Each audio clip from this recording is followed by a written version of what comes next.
l'opportunité.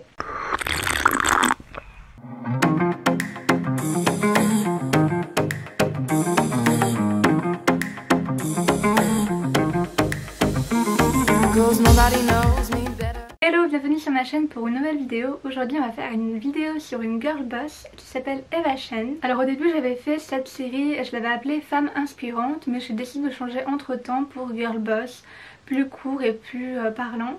Et en plus la première vidéo que j'avais fait c'était sur Sofia Amoruso, la fondatrice de Nasty Gal, et un petit peu l'emblème, on va dire, celle qui a créé ce phénomène qui est assez récent. Donc je vais continuer de vous partager mes femmes inspirantes dans cette série de vidéos, donc comme Eva Chen et également Anna Wintour dans une prochaine vidéo, pour un petit peu expliquer leur parcours et pourquoi elles m'inspirent, pourquoi j'aime bien me référer à ces personnes-là. Donc on va commencer tout de suite. Donc si vous ne connaissez pas Eva Chen, c'est une auteure de livres pour enfants, mais également la directrice de la direction mode chez Instagram, plus précisément des partenariats depuis quelques années, et c'est un petit peu elle qui a créé un petit peu tout ce qui est mode. Auparavant elle était rédactrice en chef chez le magazine Lucky et également directrice artistique du département beauté et santé chez Teen Vogue. Chen a grandi à New York, mais ses parents sont originaires de Taipei et de Shanghai, et ils avaient une entreprise de import-export de textiles.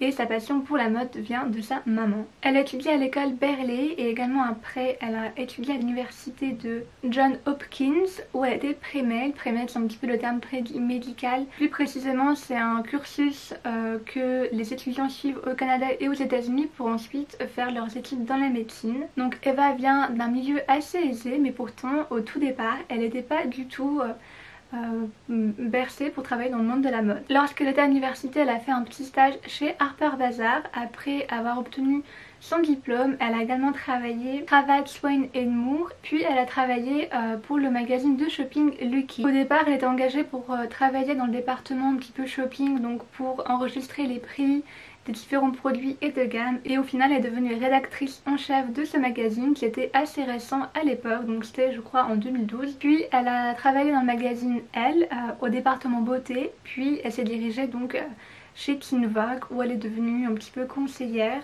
et rédactrice en chef de ce département. Donc une sacrée carrière à même pas 30 ans. Chez le magazine Lucky, elle était même la première rédactrice en chef de son âge, parce qu'il y avait souvent des a priori au niveau de l'âge dans le monde de la mode, on va en parler un petit peu après. Elle était également directrice de la création et rédactrice en chef en même temps, donc deux jobs assez conséquents avec beaucoup de responsabilités. Puis en 2015 elle a rejoint Instagram, donc c'est la propriété de Facebook si vous ne le savez pas de nos jours, pour travailler dans le département mode avec les différentes marques. Aujourd'hui elle siège toujours chez Instagram niveau mode, donc c'est même elle qui a développé, vous savez, le nouveau onglet à partir duquel on peut acheter sur Instagram désormais, donc avec les petites boutiques qui sont présentes, et également là on pouvait acheter les vêtements par rapport au flux des influenceurs, les différentes pièces, vu que maintenant Instagram est vraiment devenu un outil de business comme une vitrine, même un CV pour différentes marques, produits et entreprise. Au niveau de sa vie privée, elle a étudié un an à Oxford en Angleterre où elle a rencontré son mari Thomas Bannister, avec qui elle a eu deux enfants,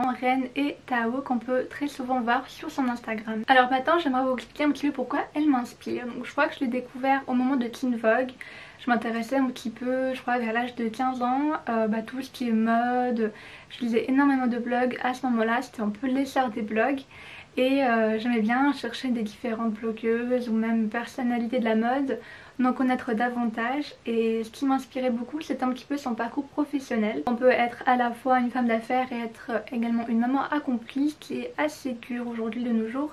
Certaines personnes pensent qu'on peut choisir soit la carrière professionnelle, soit une vie de famille, mais d'autres peuvent concilier les deux. Enfin moi je trouve que il faut bien manager les deux, il faut bien être organisé, mais c'est ça son pouvoir un petit peu de girl boss, qu'on montre qu'une femme est capable de tout, de gérer sa vie privée et professionnelle. Même si pour les femmes c'est un petit peu plus tabou de nos jours, on dit plutôt qu'une femme doit se consacrer soit à sa vie de famille, soit à la vie professionnelle, alors qu'un homme il pourrait jongler entre les deux, alors qu'une femme peut tout à fait le faire, même si je mets pas tous les hommes dans le même bateau.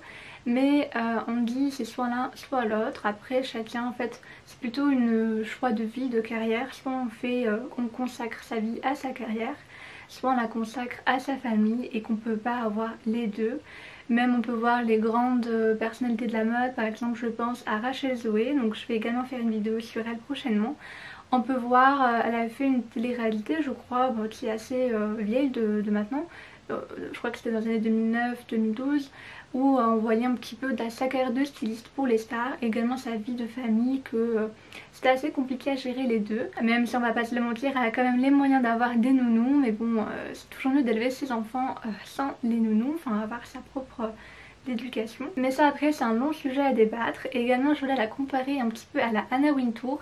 J'avais lu un article qui disait que peut-être Eva Chen est la nouvelle Anna Wintour, même si j'avais vu un autre article qui disait qu'Anna Wintour ne cédera pas sa place de sitôt, qu'elle va rester jusqu'à la fin je pense chez Vogue. Et après la personne qui sera derrière elle, je pense que ça sera elle qui va la choisir. Je me demande bien qui c'est, mais ça sera pas je pense tout de suite. Donc il y avait un article un petit peu qui comparait les deux, que en fait la différence entre Eva Chen et Anna Wintour c'est que Eva Chen est beaucoup plus, elle est plus jeune également, et elle a une part d'utilisation des réseaux sociaux qui pourrait vraiment convenir au lecteur, qu'elle est beaucoup plus proche de son public que Anna Wintour qui est quand même plus froide, plus distante, même si dernièrement elle s'est mise un petit peu plus aux réseaux sociaux, qu'elle est un petit peu plus près de ses fans avec ses différentes interviews qu'on a vues sur Vogue, qu'on découvre un peu plus son personnage. Mais Eva Chen elle a un petit peu cette aisance naturelle qu'elle partage avec ses fans, enfin ses abonnés, ses followers, que dès qu'elle a un avis tranché, elle peut directement demander les gens via les réseaux sociaux au lieu de passer par 10, 15, 20 personnes dans la rubrique mode ou beauté. Et c'est beaucoup plus accessible, c'est comme si juste à travers un écran on avait en fait l'avis des lecteurs, que ce soit pour un nouvel article, pour penser ce qu'ils ont aimé ou pas dans la rubrique. Même qu'en 2012, avant de rejoindre Instagram, Anna Wintour elle a même demandé à Eva Chen de repenser un petit peu l'image pas de Vogue hein, j'allais vous dire, mais du magazine Lucky. À ce moment là c'était un magazine un petit peu en voie de disparition, donc elle voulait rebooster son image et elle savait que Eva Chen avait de très fortes compétences à ce niveau là, qu'elle pouvait redonner peut-être une nouvelle vie à ce magazine, mais malheureusement ça n'a pas fonctionné. Elle voulait digitaliser la parution, mais c'était un petit peu un échec, même si c'était la première couverture, donc Eva Chen qui avait créé la première couverture, à mettre 3 blogueuses sur la couverture. Donc il y avait évidemment Chiara Ferragni, une des blogueuses italiennes que je pense que vous connaissez tous, et il y avait également la blogueuse Nicole Warne et Janita Whittington. Je connais leur visage mais leur nom à chaque fois j'arrive pas à les retenir. Donc Eva Chen c'est un petit peu la Anna Wintour digitale, même si ça n'a pas fonctionné pour ce magazine là. Également Eva Chen et Anna Wintour entretiennent un respect mutuel, même si elle avait cité lors d'une interview à New York Times, Eva disait qu'elles n'ont pas du tout la même cible, n'ont pas du tout la même vision des choses, elles ont une vision des choses assez différentes, mais respectent ça chez chacune. Également des mauvaises langues jugent que Eva Chen est beaucoup trop jeune pour ce poste là, également ce poste très important chez Vogue. Selon le site Fashionista, ils jugent que c'est la première rédactrice en chef de sa génération, qu'elle le mérite pleinement dû à tout son travail, et je trouve qu'elle est tout à fait légitime également. Désormais c'est une figure assez remarquée et admirée sur les réseaux sociaux et dans le monde de la mode, et également au niveau de son style. Je trouve que c'est vraiment dommage qu'aujourd'hui encore des personnes, juste parce qu'on n'a pas le même âge, pensent qu'on n'a pas assez d'expérience pour occuper un poste à haute responsabilité, alors qu'une personne de 20 ou 30 ans peut tout à fait avoir la carrure, la prestance on va dire.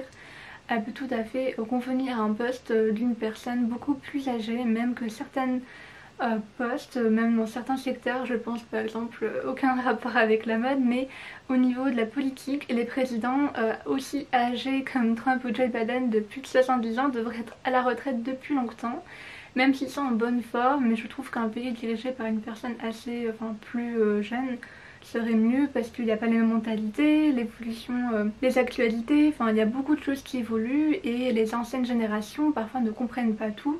Il faudrait que ça corresponde à la nouvelle génération qui est en ce moment en train de changer le monde tout simplement. Et donc au niveau de son style, comme je vous l'ai dit précédemment, elle est également assez adulée, car elle peut également porter du Proenza que du Zara. Donc au niveau des pièces des créateurs et des pièces de fast fashion, elle fait un bon mix. Donc ces tenues sont assez streetwear casual, elles peuvent un petit peu On peut très bien se référencer à son style qui est un petit peu passe-partout mais toujours avec une pointe d'originalité. On va dire qu'elle est moins hautaine, moins sérieuse que Anna Wintour qui est toujours très chic, très femme d'affaires jusqu'au bout des ongles comme on peut le dire un petit peu. Et pour finir, une petite citation de Eva Chen. Je sais pas si j'avais fait dans la première vidéo avec Sophia Amoruso une citation, mais je crois que oui, je m'en rappelle plus. Mais je pense que je vais faire ça, une petite citation à chaque fois de girlboss, de personnes qui inspirent du coup du jeu de la vidéo pour finir la vidéo. Et elle, sa citation, c'est: je suis là dans mon bureau à New York face au Chrysler Building et il y a tellement de gens dehors qui n'ont pas accès à tout ça. J'ai tellement de chance d'avoir ça dans ma vie et jamais je ne m'y suis attendue.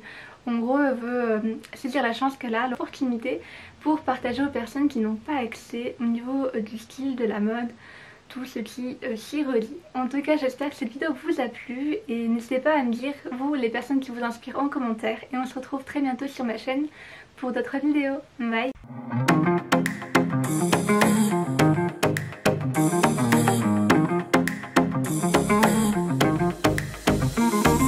Nobody knows me.